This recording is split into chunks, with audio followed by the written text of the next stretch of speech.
Guys complete થઈ ગયો છો અને હું રેડી થઈ ગયો છું.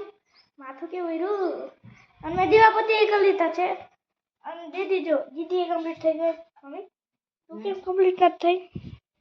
હજી રસોઈ બનાવીને પછી કમ્પ્લીટ થાય. કા પાછી ગરમી ના થાય ત્યારે તો ઉનાળો હે તો કામ કરીને પછી જ નવાય ને. હાલ મીર તું એ કામ કરવા માંડ. ઈર ક્યાં ઈર વઈ ગઈ. ઈર વઈ ગઈ જા હવે. એનું શું કામ હોય કે કામ કરે? એનું કામ હોય હો. એનું કામ હોય મીર. હા હોય નહીં. મારા પપ્પા ઓર્ડર કરીને ગયા છે કે આજે મારે ઊંધિયું ખાવું છે તો હું મમ્મીને મદદ કરવા લાગી છું. જો હું મેથી કાપું છું તો આમ જોવો આ કેવી મસ્ત લીલી છમ મેથી છે. આ હમણાં જ મમ્મીએ શાકભાજી વાળા પાસેથી ખરીદી છે.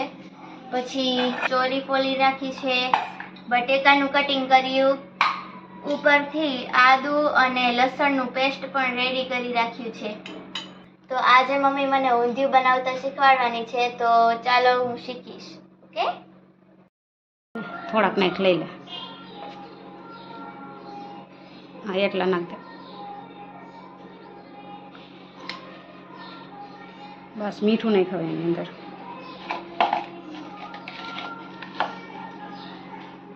નાખ દે.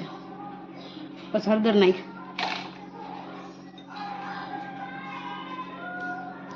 બસ નાખ દે. હિંગ નાખ.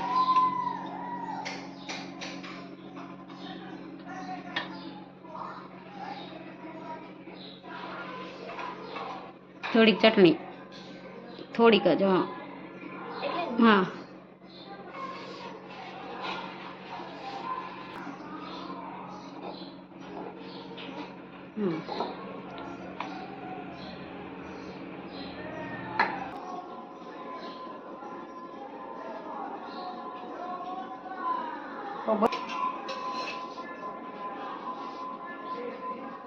મિક્સ કરી નાખ સરસથી.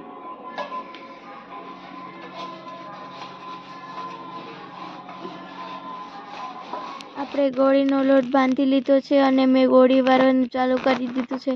જોવો કેવી વારું છું. આ મારું ફર્સ્ટ ટાઈમ હું ઊંધિયું બનાવું છું તો ખબર નથી કેવું સારું બનશે ને ખરાબ. આ બધા ટેસ્ટ કરશે ને ત્યારે ખબર પડશે. જોવો કેવી મસ્ત ગોળ ગોળ નાની નાની ગોળી છે. બધું જ શાકભાજી મેં ફ્રાય કરી નાખ્યું છે, બટેકા, ચોળી બધું જ, અને ફ્લાવર, વટાણા, દૂધી પણ ફ્રાય કરી નાખ્યું છે. અને લાસ્ટમાં ગોળી તરવાનો વારો આવી ગયો છે અને ધીમા ફ્લેમ ઉપર બીજી બાજુ કુકરમાં વઘાર કરવા માટે તેલ મૂકી દીધું. મમ્મી જેમ કહેતી જાય તેમ હું કરતી જાઉં છું. આ ગરમ મસાલો રાખ્યો એ નાખી દે.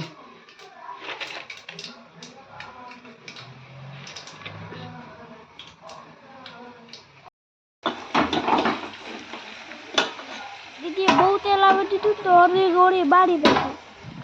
આવું બારેલ ગોળી વાળું શાક ખાય તો અમને પેટમાં દુખશે. બહુ તેલ આવી ગયું હોય તો મારે હું વાગ તને પેટમાં દુખતું હોય ને તો ન ખાતો. છેલ્લો ઘાણો ગળ્યોનો ભરી ગયો હવે.